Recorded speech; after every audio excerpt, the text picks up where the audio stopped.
आजची पत्रकार परिषद, या पत्रकार परिषदेमध्ये आपण सर्वजण आलात त्याबद्दल मी कुणाल दराडे फाउंडेशनच्या वतीने सर्व पत्रकार बांधवांचे स्वागत करतो। खरं तर पत्रकार परिषद घेण्याचं कारण असं आहे की गेल्या 6-7 महिन्यापासून येवला नगरपालिका हद्दीतील अनेक प्रश्न जे प्रलंबित आहेत, परंतु त्या प्रश्नांवरती कोणीही बोलायला तयार नाही। नागरिकांना अनेक गोष्टींना सामोरं जावं लागतंय। नागरिकांच्या आवाजाला कोणी दाद त्या ठिकाणी देत नाहीये आणि म्हणून माझ्यासारख्या सर्वसाधारण कार्यकर्त्याला या ठिकाणी पुढे यावं लागलं। नगरपालिकेबद्दल जर सांगायचं जर ठरलं तर नगरपालिकेमध्ये अनेक प्रश्न त्या ठिकाणी आहेत, पण प्रामुख्याने जो महत्त्वाचा प्रश्न आहे तो म्हणजे पाणी पुरवठा विभागाचा। आपण जर बघितलं तर गेल्या अनेक 1-1.5 वर्षापासून त्या ठिकाणी वॉटर सप्लायला इंजिनियर नाहीये आणि बिना इंजिनियर त्या ठिकाणी वॉटर सप्लायचं काम चालू आहे। बरं, पाणी जर आपण बघितलं, एखाद्या बॉटलमध्ये जर आपण घरून कोणाचं पाणी आणलं आणि त्या पाण्याची क्वालिटी जर तुम्ही बघितली, इतकं गढूळ पाणी त्या ठिकाणी येत आहे। ज्या दर्जाचे केमिकल वापरायला त्या ठिकाणी हवं त्या दर्जाचे केमिकल्स त्या पाण्यामध्ये वापरल्या जात नाही असा आमचा आरोप आहे। कारण त्या वॉटर सप्लायला कोणी वाली राहिलेले नाहीये आणि म्हणून जनतेला ह्या सगळ्या गोष्टीच्या अडचणीला सामोरं जावं लागतंय। अनेक लहान मुलं त्या ठिकाणी आजारी पडत आहेत। तुम्ही जर आज हॉस्पिटल्समध्ये जर गेले बघितलं तर अनेक लहान मुलांची, ज्येष्ठांची संख्या त्या ठिकाणी आहे, कारण बहुतांश आजार हे पाण्यामुळे होत असतात, परंतु त्याच्यावर कोणी बोलायला तयार नाही। त्याच पद्धतीने रस्त्यांचा येवल्यामध्ये मोठा विषय निर्माण झालेला आहे। बरं, काही रस्ते आदरणीय आमदार दराडे बंधूंच्या माध्यमातून या ठिकाणी होत आहेत,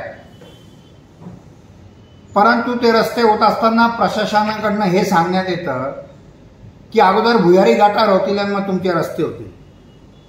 बरं, गेल्या अनेक वर्षापासून या भुयारी गटारचं मला आजपर्यंत कोडं सुटलेलं नाहीये। काय चाललंय, काय करताय तेच कळणार। पूर्वीची भुयारी गटारचं काय झालं हे कोडं आम्हाला सुटलेलं नाही। बरं, आता नवीन भुयारी गटार आम्हाला लागली। आज त्या भुयारी गटाराची परिस्थिती अशी आहे का काही ठिकाणी मी बघितलं का 6-6 इंच पाईप वापरला जातोय। म्हणजे मला तो इंजिनियर कोण आहे मला तेच बघायचं आहे, आणि तो खरंच इंजिनियर आहे का। जर कॉलनीमध्ये येवल्या शहरामध्ये काही ठिकाणी 6 इंच, साधी आपण 12 फ्लॅटची अपार्टमेंट घेतली तिथं सुद्धा 9 इंच नाही की फुटाचे आपण ड्रेनेज पाईप टाकतो। एखाद्या लहान मुलाचं डायपर जरी त्याच्यात अटकलं तर ती चोकअप होऊन जाणार आहे। बरं, 6 इंच आणि 8 इंच, आणि वरून तुम्ही काय सांगतात का टेंडरमध्ये अशी तरतूद केलेली आहे का सक्शन मशीन आणले। बरं, ती आणायची गरज काय पडली, गरज काय? म्हणजे माणसं आजारी पडले पाहिजे, आम्ही सलाईन आणि इंजेक्शन तयार ठेवलेले, तुम्ही फक्त आजारी पडा। तर मला हे सांगणं आहे, असा कोणता तो इंजिनियर होता का त्यांनी या सगळ्या प्लांटचा सर्वे केला आणि सँक्शन केली, आणि त्याच्यामुळे अनेक लोकांना त्रासाला सामोरं जावं लागतंय। पुन्हा येवल्या शहरामध्ये चिखल त्या ठिकाणी झालाय, लोक पडतायत, ज्येष्ठ पडतायत, लोकांची दिशाभूल करण्यात येते। हा रस्ता आमच्या निधीतला नाही, हा रस्ता आमचा नाही, हा रस्ता यांचा, तो रस्ता त्यांचा। कशासाठी? बरं, वर्ष झालेले रस्ते तुम्ही चांगले रस्ते आत्ता फोडून टाकले आणि ते ड्रेनेज सिस्टीम त्या ठिकाणी करताय।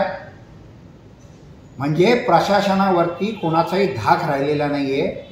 इथे लोकप्रतिनिधींची, स्थानिक लोकप्रतिनिधींची मनमानी या ठिकाणी सुरू झालेली आहे। बरं, इथंच आपण थांबलो का? नाही।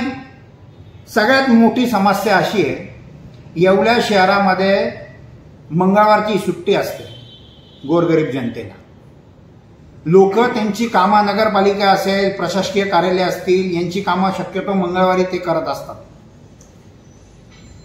बरं, मंगळवारी जर आम्ही प्रशासकीय कार्यालयामध्ये गेलो तर तिथं कार्यालयामध्ये अधिकाऱ्यांचा पत्ताच नाही राहत। नगरपालिका कुठं?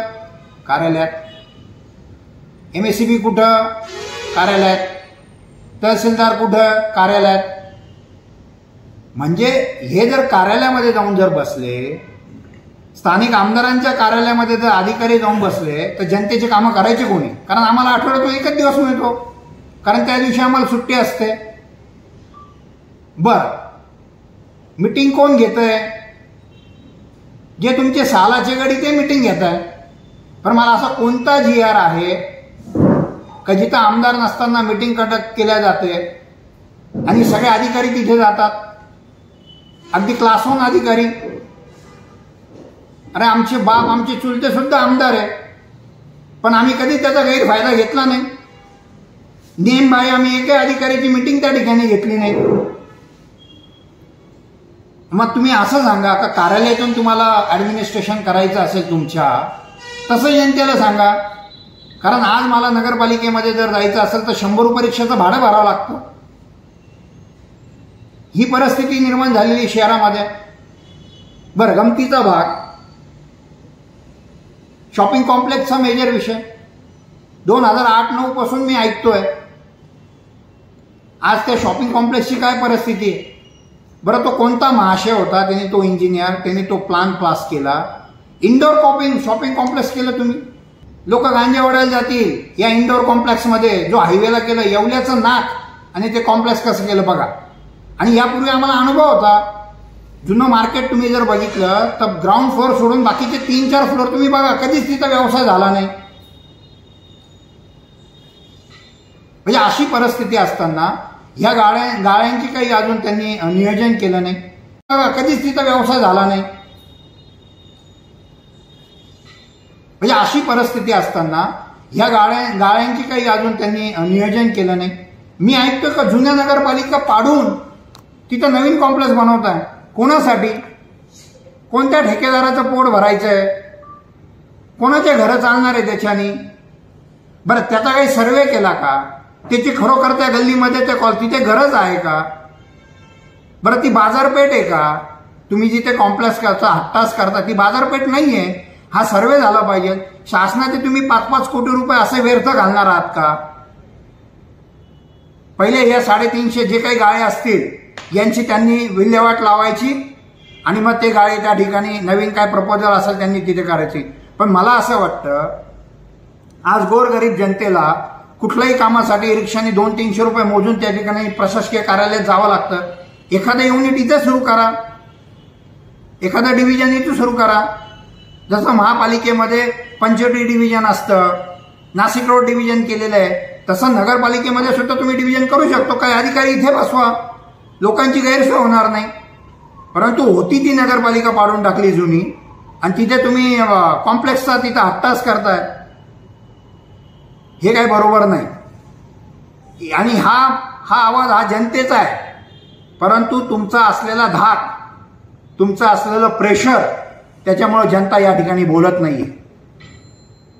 बरं, तो एक विषय झाला.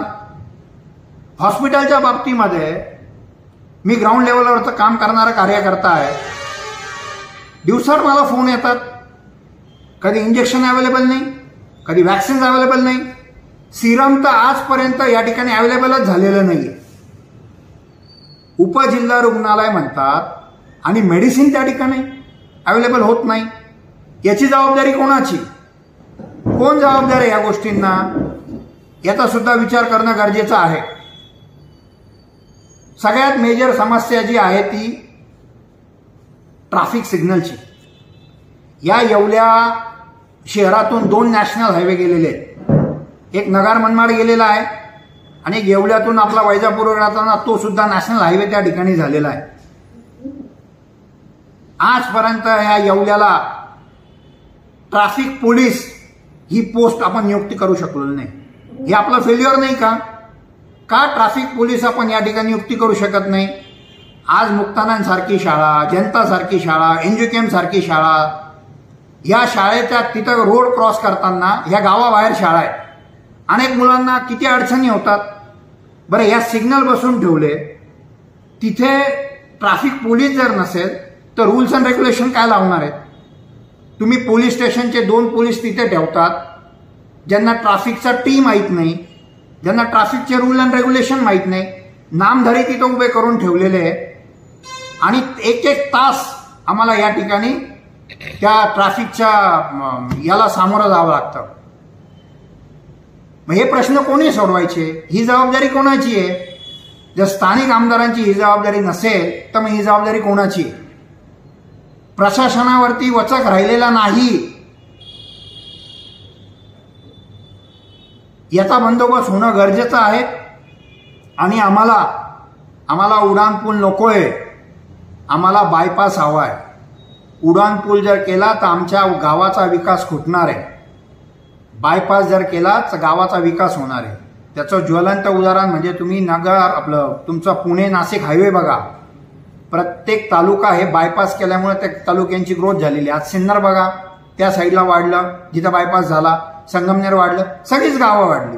तर आम्हाला बायपास त्या ठिकाणी हवा आहे, तरच याचा ट्रॅफिकचा प्रश्न सुटणार आहे. आणि सर्वात अगोदर ट्रॅफिक पोलीसची नियुक्ती या ठिकाणी होणं गरजेचं आहे. त्याच्यानंतर ड्रेनेजचा जो विषय, हा जो नाला या ठिकाणी केलेला आहे, बिचारी माझे ते हुडकोतले रहिवासी, त्यांची घरं खाली गेले, नालावरती आला. प्रत्येक पावसाळा आला की त्यांचा जीव त्यांना मुठीत घेऊन त्या ठिकाणी राहावं लागतं. तो कोण हुशार होता? यांच्या सगळ्यांच्या गेल्या 20 वर्षात चौकशा लागल्या पाहिजे शासनाच्या. जेवढे काही प्रशासनामध्ये काम करणारे कर्मचारी आहेत यांच्या सगळ्यांच्या चौकशा होणं गरजेचं आहे. आणि म्हणून या गोष्टी ज्या मी तुम्हाला आता सांगितल्या आहेत, याच्यावरती जर प्रशासनाने काही कारवाई जर केली नाही तर कुणाल दराडे फाउंडेशन व शिवसेना उद्धव बाळासाहेब ठाकरे या पक्षाच्या वतीने या ठिकाणी मोठं आंदोलन करण्यात येईल. आणि ते आंदोलन केल्यानंतर जे काही होणार आहे त्याला जबाबदार हे प्रशासन त्या ठिकाणी असणार आहे. आणि म्हणून त्वरित हे जे काही मी जे मुद्दे मांडले, मग ते ट्रॅफिकच्या समस्या असतील, त्या रस्त्याच्या असतील, त्या गटरीच्या असतील, त्याच्यानंतर त्या हॉस्पिटलच्या संदर्भात असतील. 25 वर्षापूर्वी त्या मेन रोडला गटरी तुंबत होत्या पाऊस आल्या का, आणि आज 25 वर्षानंतर सुद्धा तीच परिस्थिती आहे. हाच का आपला विकास? 8-8 दिवस प्यायला पाणी येत नाही, हेच का आपले जलनायक? आणि कोणाचं कल्याण झालं? भाग्यविधाते.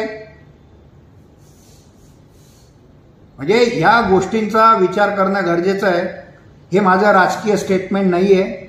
या येवल्या शहरा ही माझी जन्मभूमी आहे, माझी आस्था आहे, माझा जन्म या ठिकाणी झाला आहे, माझी कर्मभूमी आहे. आणि म्हणून एक सर्वसाधारण नागरिक म्हणून ही माझी तळमळ आहे. आणि जर एक स्थानिक आमदार लोकप्रतिनिधी जर या प्रश्न जर सोडवू शकत नसेल तर हे त्यांचं अपयश आहे असं मला या ठिकाणी म्हणावं लागेल. आणि म्हणून मी आपल्याला विनंती करतो, प्रशासनाला मी विनंती करतो की आपण त्वरित याच्यावर कारवाई करावा. प्रत्येक डिपार्टमेंटला मी पत्रव्यवहार करणार आहे, त्यांना सगळ्यांना अल्टिमेटम मी त्या ठिकाणी देणार आहे. याची दखल आपण घ्यायची. धन्यवाद.